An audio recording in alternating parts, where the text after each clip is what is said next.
નમસ્તે વિદ્યાર્થી મિત્રો, સહજાનંદ વિદ્યાલયમાં આપ સર્વ વિદ્યાર્થીઓનું સ્વાગત છે. વિદ્યાર્થી મિત્રો, પાઠ 9 કદર એટલે મદદ કરવી, ઉદારતા રાખવી અને મદદ કરીએ તો અહેસાન કર્યું એવું નહીં, પણ સારી ભાવનાથી મદદ કરવી એટલે એનો અર્થ થાય છે કદર કરવી. તે લોકકથા છે. વિદ્યાર્થી મિત્રો, તેના લેખક છે દોલત ભટ્ટ. હવે આપણે તેનો થોડો પરિચય મેળવીએ. આ લોકકથામાં એક તરફ વાલા કેસરિયાની મદદ કરવાની ભાવના અને ઉદારતાના દર્શન થાય છે, તો બીજી તરફ રાઘોબાની કદર કરવાની ભાવનાના દર્શન થાય છે. વાલો કેસરીયો કોઈપણ જાતની અપેક્ષા કે કોઈપણ જાતની ઓળખાણ વગર દરેકને મદદ કરનાર કથાનાયક છે. વિદ્યાર્થી મિત્રો, આ જે પાઠ છે તેમાં તે ઓળખતો હોય કે ન ઓળખતો હોય, પણ સારી ભાવનાથી તે બધાને મદદ કરતો હતો. એ જે એકવાર રાઘોબાની પણ મદદ કરે છે, જ્યારે રાઘોબા કરેલા ઉપકારનો બદલો ઉપકારથી આપનાર મરાઠા છે, જેઓ અમરેલીના સૂબા બન્યા હતા. પછી પણ પોતાની આબરૂના રખેવાળ એવા વાલા કેસરિયાને યાદ કરી તેની કદર કરવાનું ભૂલતા નથી. અહીં આ વાત લોકકથાની શૈલીમાં રજૂ કરવામાં આવી છે. વિદ્યાર્થી મિત્રો, હવે આપણે થોડા શબ્દાર્થ જોઈએ. કુંજાડ, ઝાડ તેમજ વનરાજીની ઘટાદાર. રૂપડું, સુંદરતા. ઓલદોલ એટલે દિલાવર. વાસણી, સિક્કા સાચવી રાખવાની પટ્ટા જેવી કોથળી. ખપતો, વેચાતો. વારાખથી, મુસાફરી દરમિયાન ખર્ચવાની રકમ.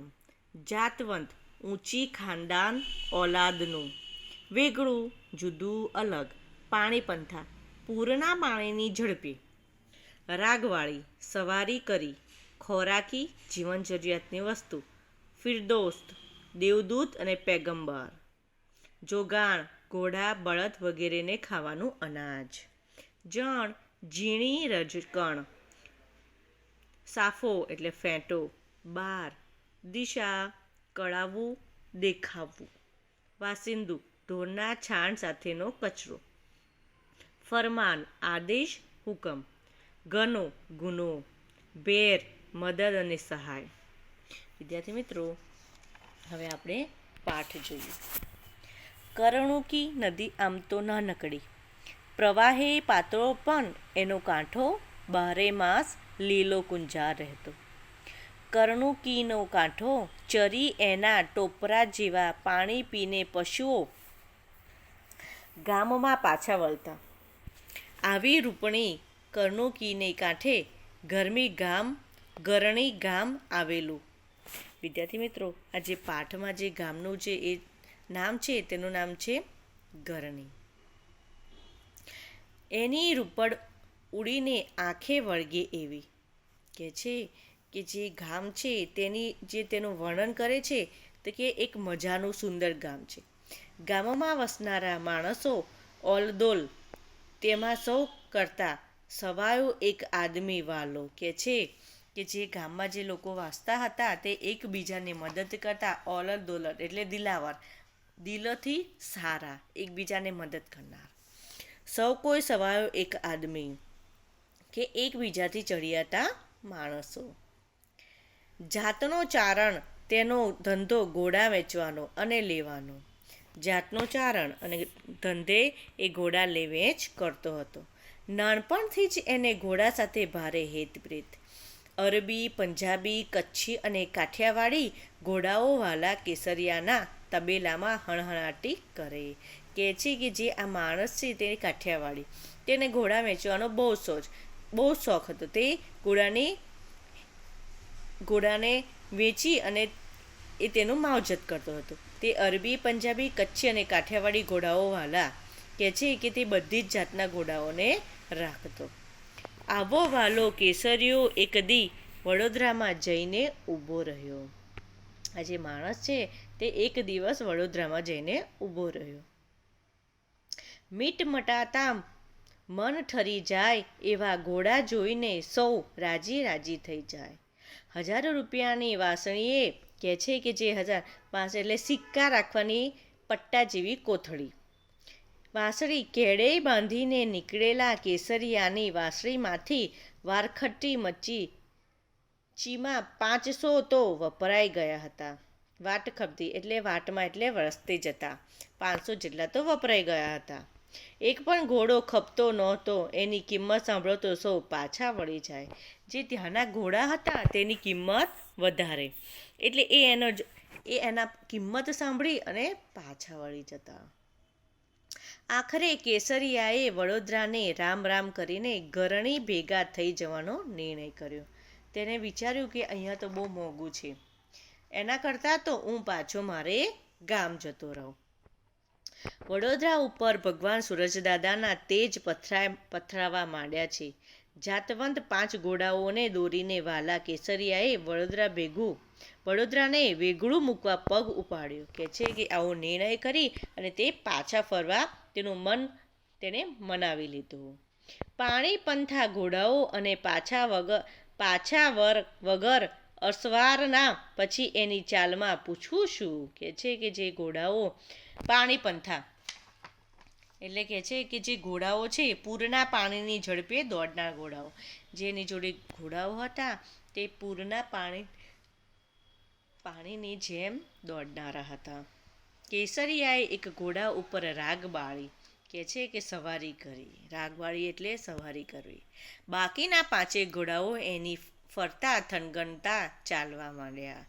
એક ઘોડા પર તેને સવારી કરી અને બીજા જે 4 ઘોડા હતા તે તેની પાછળ ચાલવા માંડ્યા. 5 જાયદે ખજૂરીની પેશી જેવો વાન, હાથ મૂકો તો લપસી જાય એવી સુવાળી ચમકતી ચામડી. કાન સોરીને દોઢે ચડાવ્યા. કે છે કે એટલા સુંદર એટલા સરસ એ ઘોડા હતા, તેમની જે સુવાળી ચમકતી ચામડી હતી. જાણે ભગવાનને ઘેરથી મલમલ ઉઠીને આવ્યા હોય એવા ઘોડાઓ રમતે ચડ્યા છે. કે છે કે ભગવાનના ઘરેથી જે મખમલની ઓઢણી ઓઢીને આવ્યા હોય તેઓ પોતાના ઘોડે ચડ્યા છે. વાલાનું મન આજ વડોદરા માથેથી ઉઠી ઉગ્યું છે. જટ પોતાના ગામ ઘરણી ભેગા થવા મનમાં અજંપો જાગ્યો છે. કે છે કે વહાલા વડોદરાથી નીકળી ગયા છે અને પોતાના ઘરની ગામ ભેગા વળ્યા છે. પણ ઘરની ગાય ઘોડાને ઘરે થોડું. કે છે કે જે ઘરની ગાય એ ઘોડાની રાહ જોવે એવું થોડું. વાટ ખર્ચીમી વધેલી 500 રૂપિયાની વાંસળી કેળે બાંધી છે. પોતાની ખોરાકી અને ઘોડાના જોગાણની જોગવાઈ એમાં ભલી ભાતે થઈ જાય એવી ધરપત હૈયામાં છે. કે છે કે જે પોતાને ખાવાનું અને ઘોડાને ખાવાનું એટલામાં તો તે પૈસા પૂરા થઈ જાય. વડોદરાની બહાર પગ દીધો ત્યાં તો એક ખોરડામાંથી ગોદડા, ઠામ, વાસણ, ઘરની નાની મોટી તમામ ચણસોઢોનો ઢગલો જાતે ભાળ્યો. કે છે કે એ બધું જ્યારે તે વડોદરાની બહાર નીકળ્યા ત્યારે જોગદન એટલે બળદ વગેરેને ખાવાનું અનાજ ભલી ભાતી સારી રીતે. બોકાર્સ એટલે રાડ બૂમ, ટાપ એટલે ફોજ. કે છે કે વડોદરાની બહાર જ્યારે પગ દીધો ત્યારે પાસણના ઢગલા, નાની મોટી ઘરની તમામ ચીજો, જણસાનો ઢગલો બધું જ પડ્યું હતું. 2 નાના છોકરાઓના કાળજા કપાવે એવા કાળા બોકાસા સંભળાવા માંડ્યા. કાળા બોકાસા એટલે બૂમો, બરાડો.